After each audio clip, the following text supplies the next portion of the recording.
माता लक्ष्मीने सांगितले आहे, घरातील या 5 गोष्टी कधी इतरांना देऊ नका.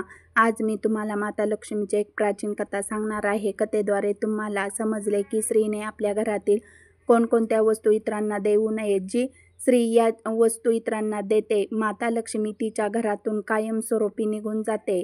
माझी तुम्हाला सर्वांना नम्र विनंती आहे की तुम्ही ही कथा पूर्णपणे ऐकावी. कथेला मध्येच सोडून जाण्याचे चूक करू नका, कारण अर्धे अपूर्ण ज्ञान नेहमी घातक असते. जो कोणी स्त्री पुरुष ही कथा पूर्णपणे ऐकतो, माता लक्ष्मी त्यांची झोळी आनंदाने भरते.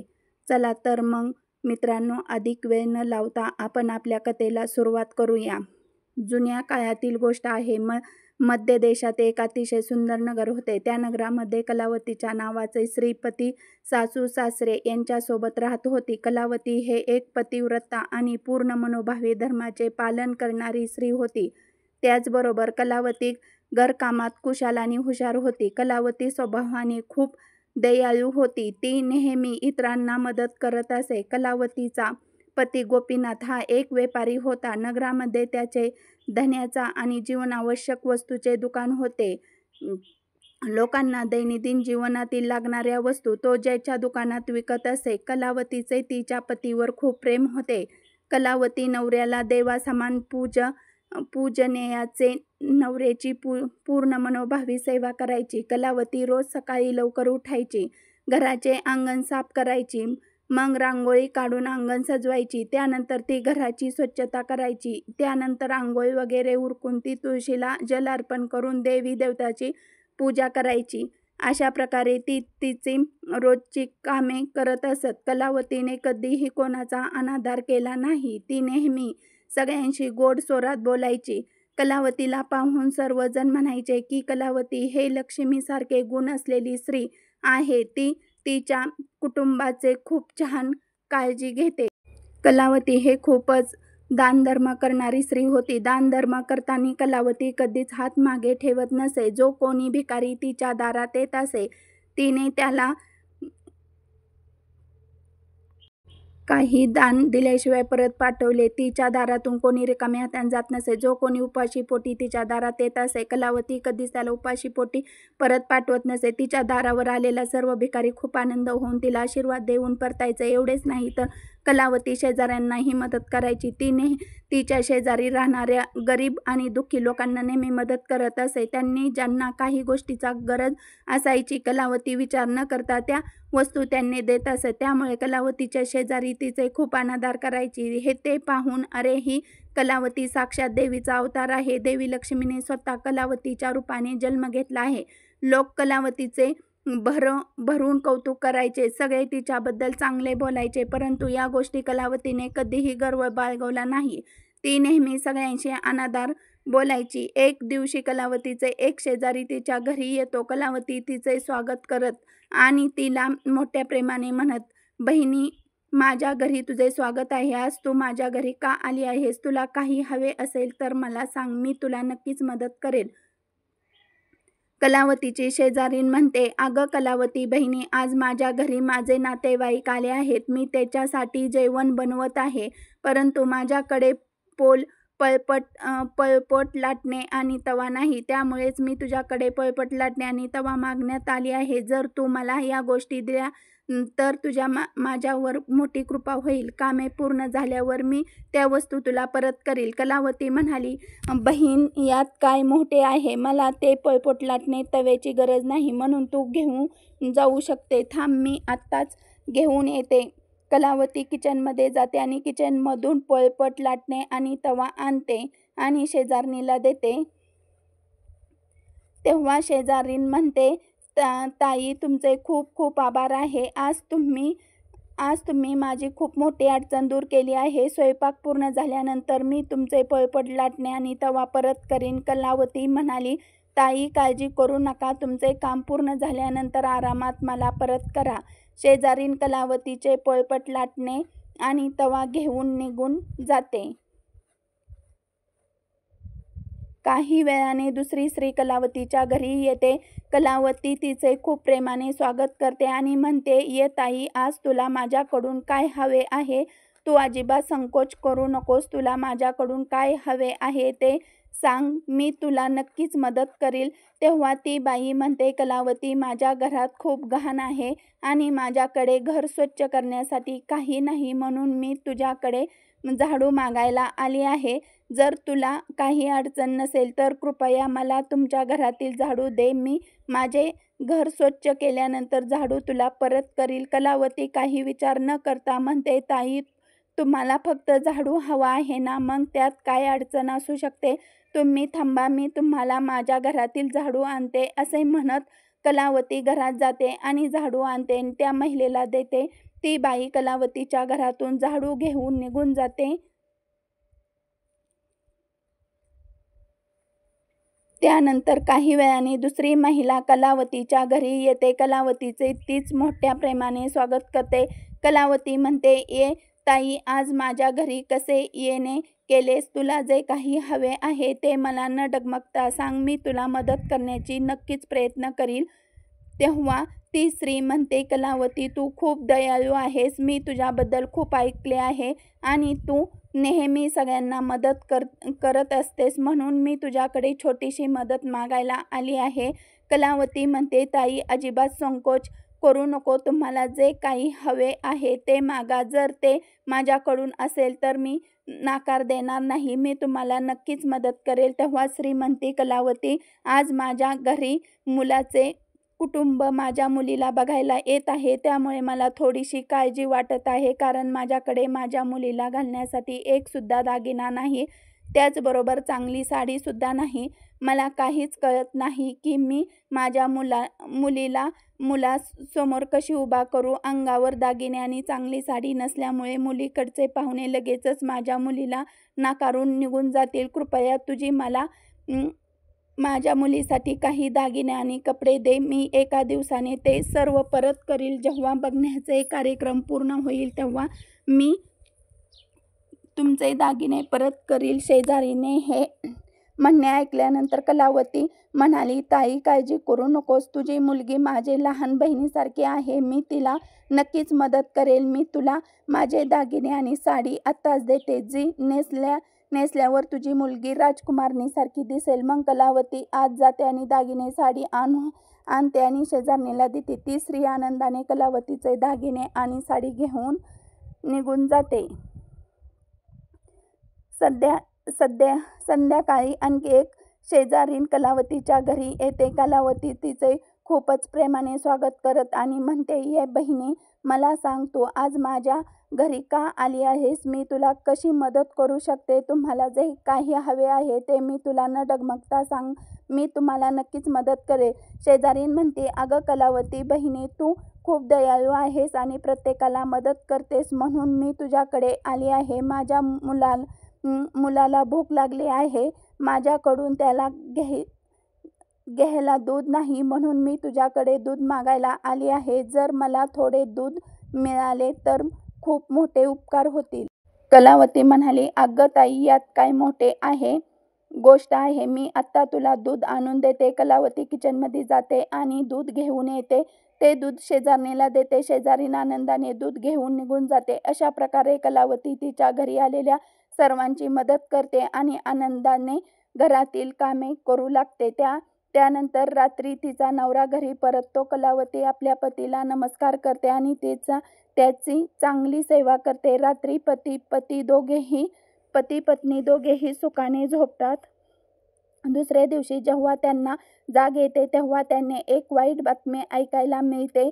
एक माणूस धावत कलावतीच्या घरी येतो आणि कलावतीच्या नवऱ्याला म्हणतो, अरे भाऊ, काल रात्री तुझे दुकान कोणीतरी लुटले आहे. सर्व सामान गायब आहे. कलावतीचा नवरा घाबरतो आणि तो धावत त्यांच्या दुकानात जातो. तेथे गेल्यावर तो पाहतो की त्याचे सर्व सामान कोणीतरी लुटलेले आहे. सर्व सामान गायब आहे. कलावतीचा नवरा घाबरतो आणि धावत त्याच्या दुकानात जातो. तेथे गेल्यावर तो पाहतो की त्याचे सर्व सामान कोणीतरी लुटलेले आहे.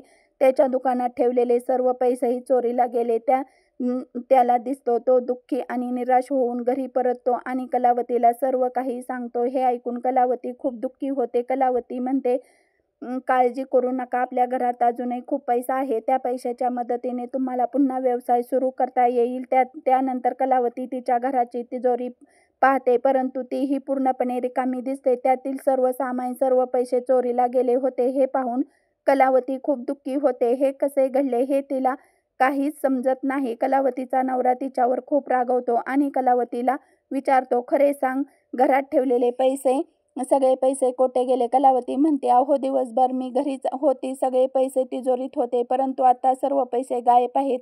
हे सर्व पैसे कोणी चोरले मला माहीत नाही. कृपया तुम्ही शांत व्हा. आपण यावर नक्की काहीतरी उपाय शोधू. कलावतीचा नवरा म्हणतो, तू इतर लोकांना घरात बोलून खाऊ घालणे, अनोळखी लोकांना घरात बोलवणे याचे हे फळ आहे. त्यापैकी एकाने आपल्या घरातून सर्व पैसे चोरले आहेत. कलावतीचा नवरा रागाच्या भरात तिला शिव्यागाळी करतो. कलावतीचे सासू ही तिला खूप शिव्या देते आणि म्हणते, तू नेहमी शेजाऱ्यांना घरातील वस्तू देत राहतेस, विचार न करता कोणाचीही मदत करतेस, त्यामुळे एकाने घरातील सर्व पैसे चोरले आहेत. सर्वजण कलावतीच्या वाईट साईट बोलत असतात. तेव्हा कलावती तिच्या नवऱ्याला सांगून देते आणि म्हणते, अहो अजून माझे दागिने आहेत.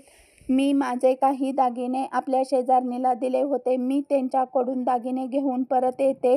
त्या दागिनेमुळे आपल्यावरील हे संकट टळू शकते. असे बोलून कलावती त्या शेजारणीला घरी जाते जिला तिने दागिने दिले होते.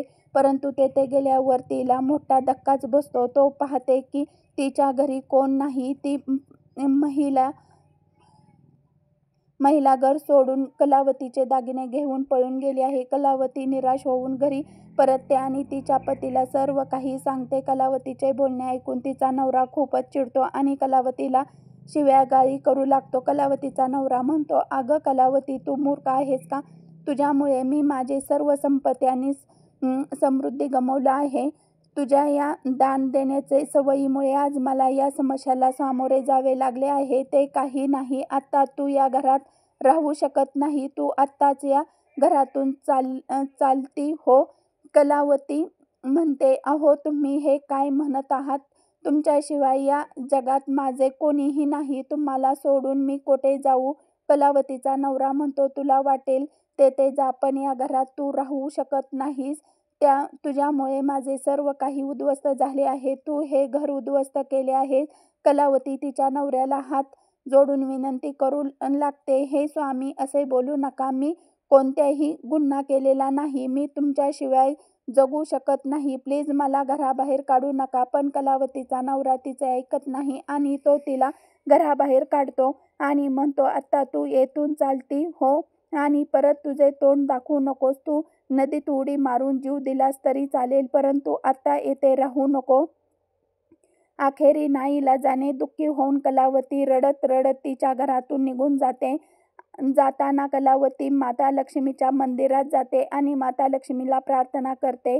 म्हणते, हे आई, मी असे कोणते पाप केले होते की माझी अशी अवस्था झाली आहे? हे लक्ष्मी माते, मी रोज तुझी पूजा करायची, मग तू माझ्यासोबत असे काय वागलेस का? तू आमच्या घरावर संकट रुष्ट झालेस.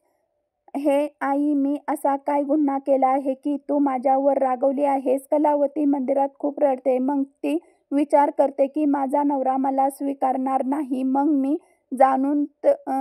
जगून तरी काय करू?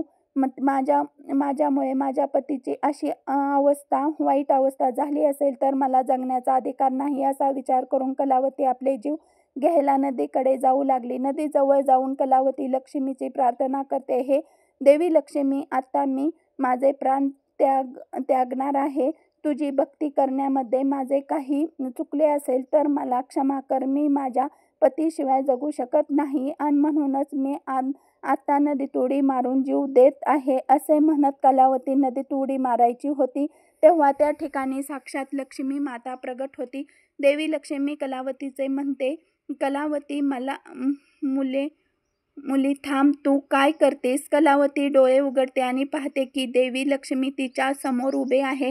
देवी लक्ष्मीला पाहून कलावती खूप आनंदित होते आणि ती सारखी देवीला नमस्कार करते आणि म्हणते, हे देवी लक्ष्मी, मला क्षमा कर.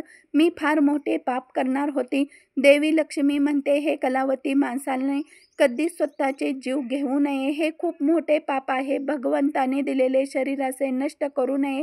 कलावती म्हणते, आई, मी असे आहे, माझे पतीने मला सोडून दिले आणि या जगात माझ्या नवऱ्याशिवाय दुसरा माझा कोणीच नाही. मी माझ्या नवऱ्या विना जगू शकत नाही, म्हणून मी माझे जीव घालवायला येथे आली आहे.